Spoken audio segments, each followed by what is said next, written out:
অন্যান্য দিনের থেকে রবিবারের থালাটা একটু অন্যরকমই হয়। খাবারটা একটু অন্যরকমই স্বাদের আসে।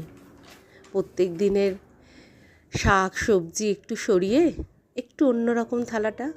এই যে দেখা যাচ্ছে চিকেন কারি পকোড়া, এই রান্নাটা মেয়ে এত ভালো করে, আমার কাছে খুবই লোভনীয় একটি খাবার। মেয়েকে বললাম, তুই একটু তৈরি করে দিবি এই চিকেন পকোড়াটা। চিকেন কারি পকোড়াটা দিয়ে রুটি খেতে ভীষণ ভালো লাগে। আর আমার প্লেটে আমি সাজিয়ে নিয়েছি চিকেন কারি পকোড়া আর শীতের একটা স্পেশাল ডিশ, সেটা হচ্ছে বেগুন ভর্তা। আর রয়েছে শীতেরই একটা মিষ্টি, নলেন গুড়ের সন্দেশ। আর স্যালাড তো থাকবেই, সেটা তো বলার আর কথাই রাখে না। আমার স্যালাডে রয়েছে শসা, গাজর, পেঁয়াজ আর লঙ্কা ছাড়া তো স্যালাড জমেই না। আর হাতে করা দুটো রুটি, এই আমার থালা।